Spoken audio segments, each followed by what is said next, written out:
오늘 날씨가 굉장히 추운데 나오신 분들은 정말로 대단하신 분들이에요. 하나님이 너무 사랑하실 줄 믿습니다.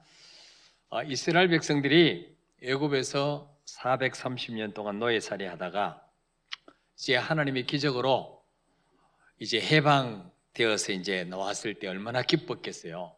근데 나오자마자 막바로 적과 꿀이는 가나안 땅으로 인도하신 게 아니고 광야길을 이제 지나가야 했어요.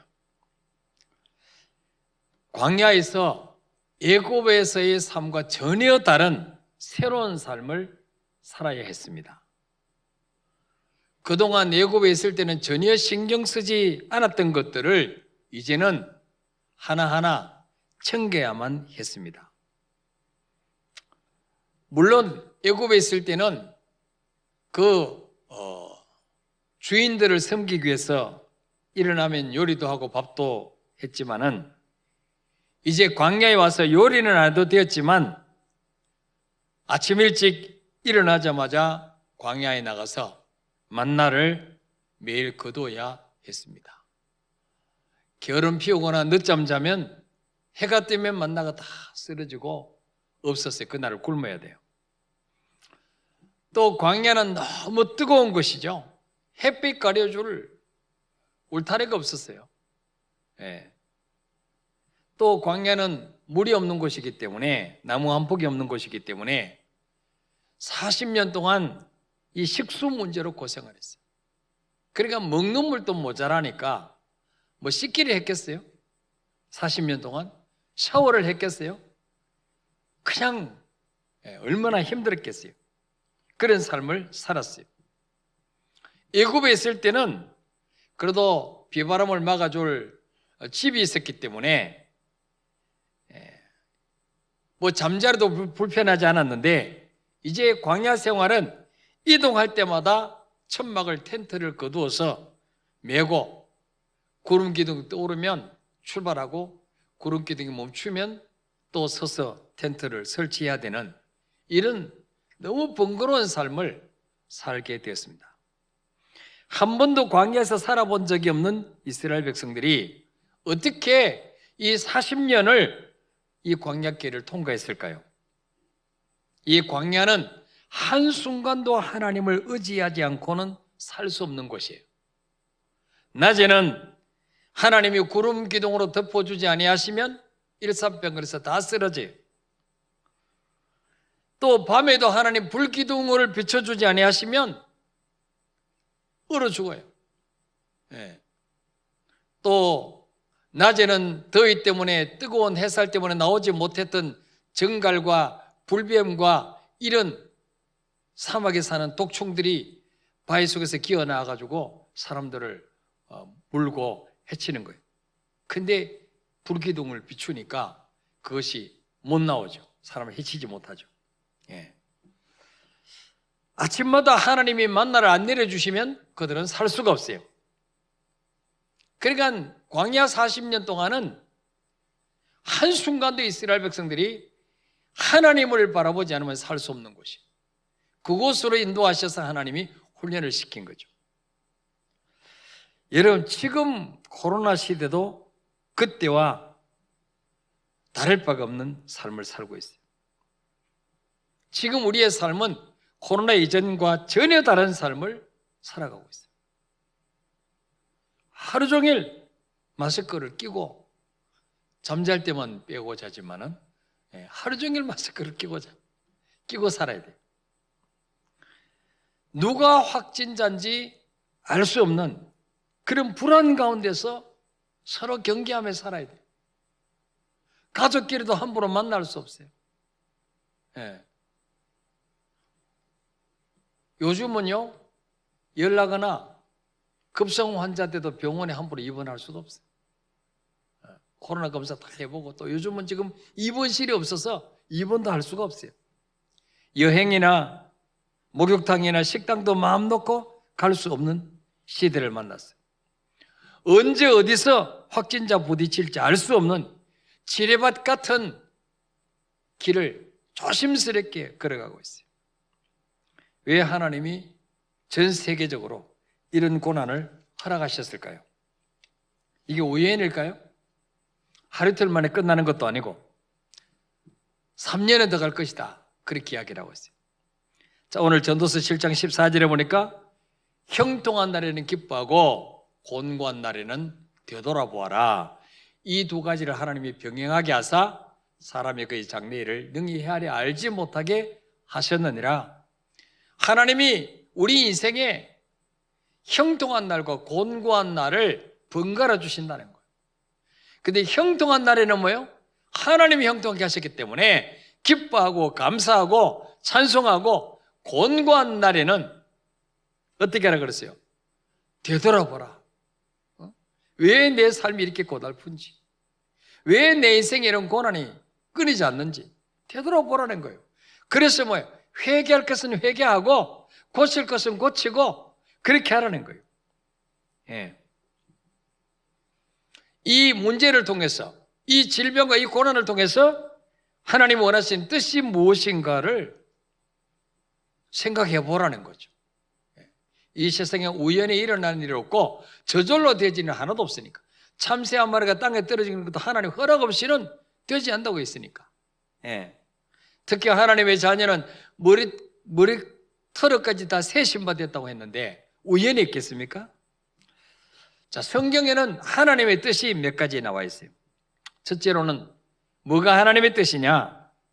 하나님의 아들 예수를 믿는 자마다 영생을 얻게 하는, 이게 하나님의 뜻이라고 그랬어요.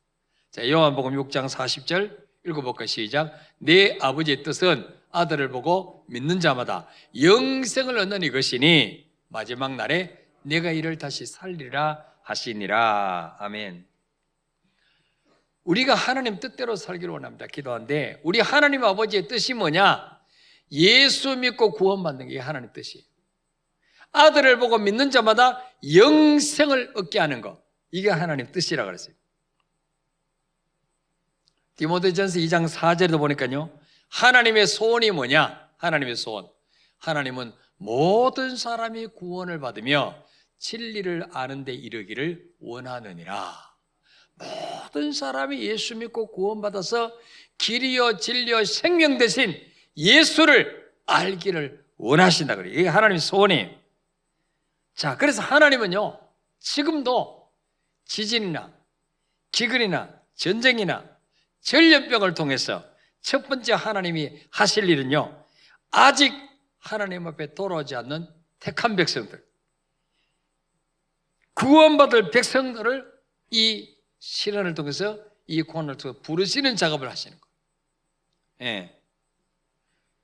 여러분, 지금 전도로 다녀보세요. 옛날에 교회 다니다가 구원사였던 사람, 집사였던 사람, 장로였던 사람, 심지어 교회 안 다니는 사람 많이 있어요. 시험 들어가지고. 하나님의 택함 받은 백성 같으면요, 하나님이 이런 시련을 통해서, 앞뒤 사방이 다 막히는 고난을 통해서 다시 부르시는 거예요. 예. 영생을 주시기로 작정된 자가 있다 그래요, 성경에 보니까.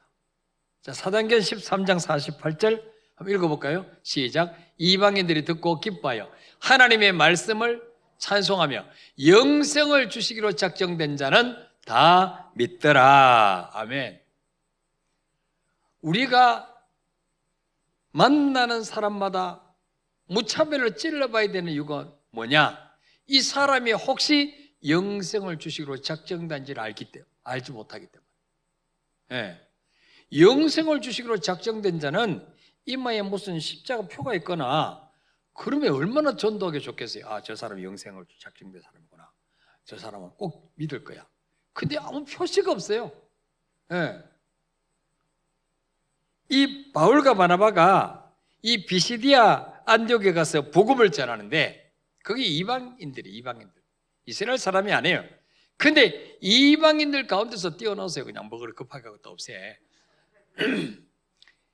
그 이방인 가운데서 말이죠, 이 복음을 듣고 하나님을 찬송하고 영생을 주시기로 작정된 자는 다 예수 믿고 구원받더라는 거죠. 예. 그래서 지금이 바로 뭐예요? 전도할 때다. 전도하기에 가장 좋을 때라는 거죠. 왜? 너나 없이 불안에 떨고 있어요. 너나 없이 죽음의 공포 가운데 있어요. 예. 이때가 바로 전도할 기회입니다. 예. 어떤 책에 보니까 시리아 전에 그 내전이 일어났잖아요. 그 시리아에 이제 시리아는 그 모슬렘권이에요. 이슬람교를 믿는데 거기에 이제 선교사를 파송했는데 복음이 안 들어가는 거예요. 왜 그러냐? 그 사람들은요 벌써 수천 년 전부터 이슬람교가 옳다는 것을 계속 주입시켜놨어요. 그래가지고 자기는 믿고 싶어도 믿으면 가문에서 추출돼요. 그리고 죽여버려요. 내 자식이라도 부모가 죽여버려요. 그러니까 뭐요? 그런 것 때문에 믿을 수가 없어요. 아무리 선교사님 가서 잘해주고 해도 안 믿는 거예요. 마음 문을 안 여는 거예요. 그런데 시리아 내전이 일어나서 사람들이 다 뿔뿔이 흩어졌어요. 흩어져가지고 말이죠. 난민촌에, 남의 나라 국경지대에 난민촌에 가가지고 텐트 치고 거기 사는 거예요. 근데 거기에 있던 선교사님도 철수를 해야 되냐. 그래서 그들 옆에 같이 난민촌에 텐트를 치고 사는 거예요. 그러니까 이제는 뭐 부모, 형제, 뭐 친척도 다 헤어졌어요. 그러니까 이때 복음을 전하니까 먹혀들다는 거죠. 그래서 이 하나님이 전쟁이 일어나게 하시기도 하고 내전이 일어나기도 하시고 이 모든 게 하나님의 계획이 있구나. 평소에는 안 믿던 사람들이 왜 믿고 싶어도 친척들 때문에 부모 형제 때문에 믿을 수가 없어요. 근데 다 이제 하나님 흩어렸어. 거기서 복음이 들어가는 거죠. 그래서 하나님이 코로나를 통해서 원하시는 뜻이 뭘까? 첫 번째는 뭐예요? 영생을 주시기로 작정된 자를 부르시는 일을 지금 하고 있다. 예. 그래서 우리가 뭐예요? 이때 바로 뭐예요? 전도해야 돼, 전도. 예. 여러분, 요즘 이 코로나 시대는요, 코로나 걸려서 지금 세계적으로 죽은 사람이 500만 명이 넘어요. 500만 명. 우리나라 요즘 말이죠, 1000명 이상이 코로나 걸렸는데 중환자인데도 입원실이 없어서 못 들어가고 있어요. 그래서 그냥 재택 집안에 있다가 죽은 사람이 지금 늘어나고 있어요. 그렇기 때문에 이럴 때가 바로 복음 전할 수 있는 기회다. 예. 두 번째로 성경에 하나님의 뜻은 뭐가 하나님의 뜻이라고 말씀하느냐? 따라서 하나님의 뜻은 거룩합니다. 자, 데살로니가전서 4장 3절 읽어볼게요. 시작. 하나님의 뜻은 이것이니 너희의 거룩함이라 곧 음란을 버리고. 아멘. 왜 하나님이 전 세계적으로 이 코로나 팬데믹 약으로 고칠 수 없고 돈으로도 안 되고 권력으로도 안 되고 지금 뭐 어느 나라에 뭐 대통령도 걸리고 전에 영국 총리도 걸리고 이거는 뭐 미국의 뭐 유명한 그 장관했던 사람도 코로나로 돌아가시고, 예. 왜 이런 고난을 주실까? 바로 뭐예요? 죄를 버리고 거룩하라고, 거룩하라고. 특히 하나님의 자녀들에게 거룩하라고 이 고난 주시는 거예요.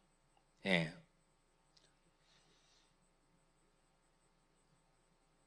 그 오늘 신문에 보니까 국민일보에 보니까 한국 리서치에서 성인 남녀 1000명을 대상으로 우리나라 주요 종교에 대해서 호감도를 조사했어요. 근데 천주교, 불교, 개신교, 원불교 이렇게 4개 중에서 제일 호감도가 안 믿는 분들 대상을 했어요. 제일 호감도가 높은 데거든요. 천주교예요. 50.7%예요. 왜 천주교일까 생각하면 저들하고 비슷해. 불신자하고 비슷해. 뭐 같이 술 먹고 뭐 같이 제사 지내고 뭐 다른 게 뭐가 있어요?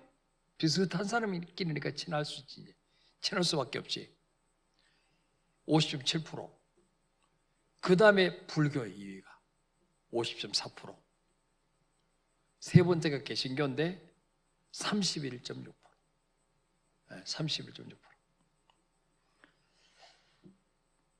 기독교인들을 싫어한다는 거예요. 교회를, 개신교를 싫어한다는 거예요.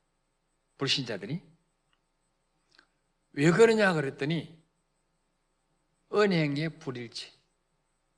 교회 가서는 천사 같은데 회소하면 니는 이나 똑같아. 회식 자리에 가면 같이 술 먹고 같이 노닥거리고 똑같다는 거예요.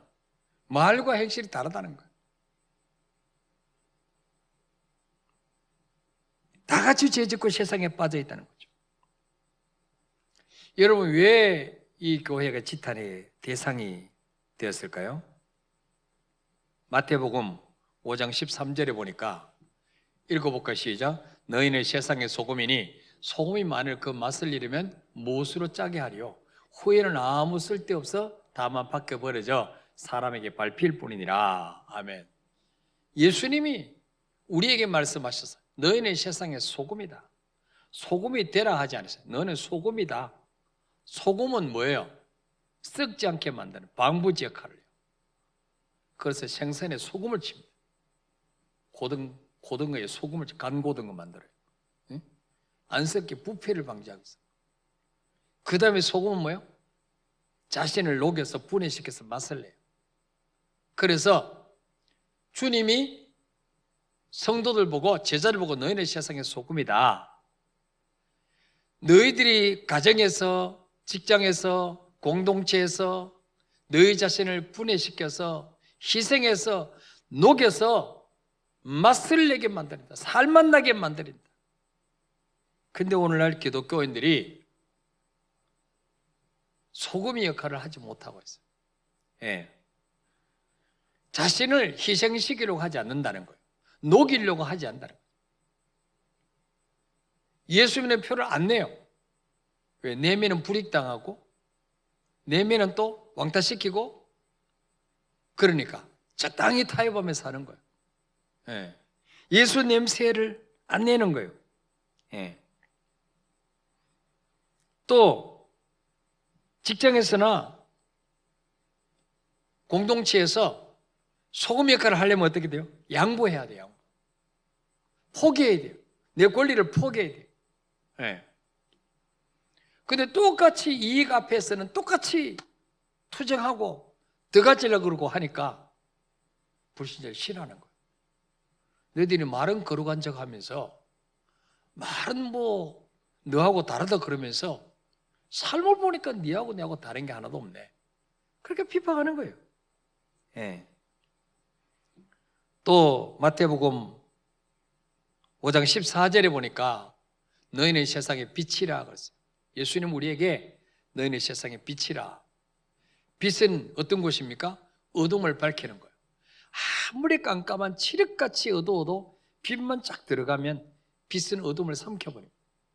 빛이 들어간 부분은 밝아져요. 그런데 오늘날 우리 기독교인들이 이 어둠을 비추는 빛 역할을 못한다는 거예요.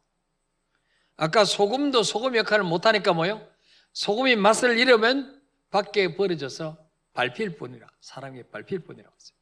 예. 아무 쓸데없어서 다만 밖에 버려져 사람들에게 밟힐 뿐이라. 오늘 우리 기독교인들이 소금 역할을 못하니까 밟히는 거예요. 예. 뭐 이번에 인천에 교회 부목사 부부가 나이지리아 갔다 와서 신종 코로나 몰고 갔다고 얼마나 떠들었습니까? 예. 댓글 보세요. 얼마나 교회를 욕하는지. 예. 밟히는 거죠. 예. 그 다음 뭐예요? 아까 5장 14절에 세상의 빛이라고 했어요. 빛은 뭐 해야 됩니까? 16절에 보니까 이같이 너희 빛이 사람 앞에 비치게 하고 그들로 너희 착한 행실을 보고 하늘에 계신 너희 아버지께 영광을 돌리게 하라.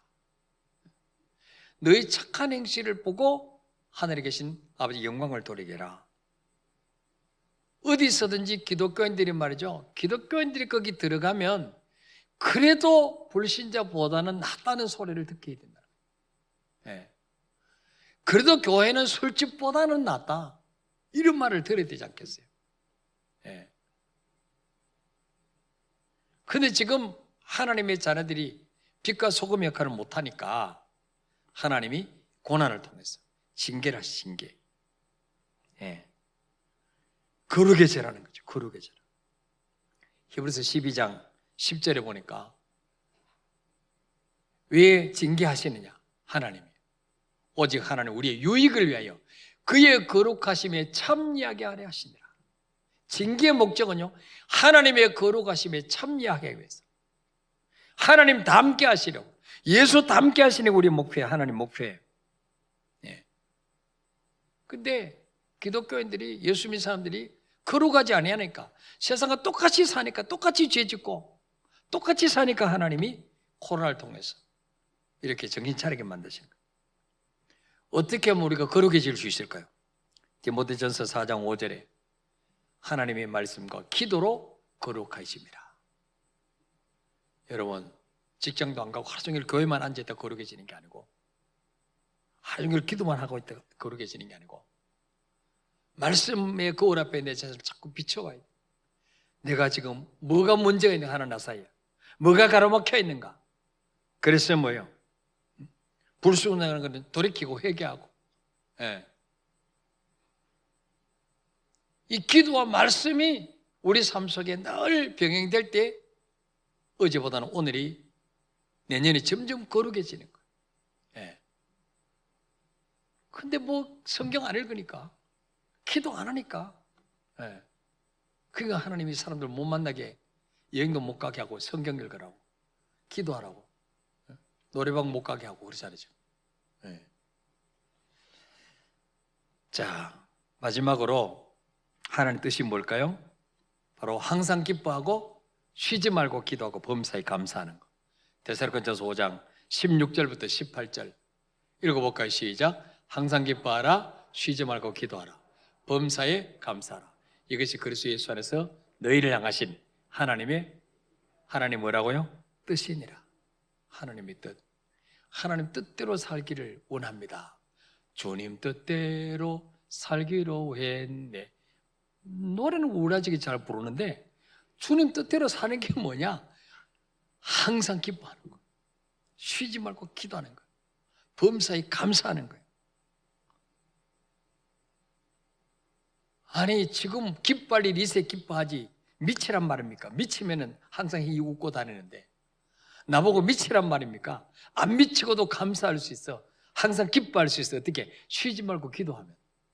쉬지 말고 기도하면 염려거리가 감사로 바뀌는 거예요. 쓴물이 단물로 바뀌는 거예요. 기뻐할 수 있어요. 네. 항상 기도하면, 쉬지 말고 기도하면 범사에 감사할 수 있어요. 네. 그래서 하나님은 이 고난을 통해서 시편 119편 67절에 고난당하기 전에 내가 그릇 행하였더니 이제는 주의 말씀을 지키니다. 이 코로나를 통해서 뭐예요? 하나님과 나 사이에 가로막힌 건 뭔가 잘 점검해서 돌이키라는 거죠. 예. 불순종하는 거 돌이키고 이제는 돌아오라는 거예요. 순종하라는 거죠.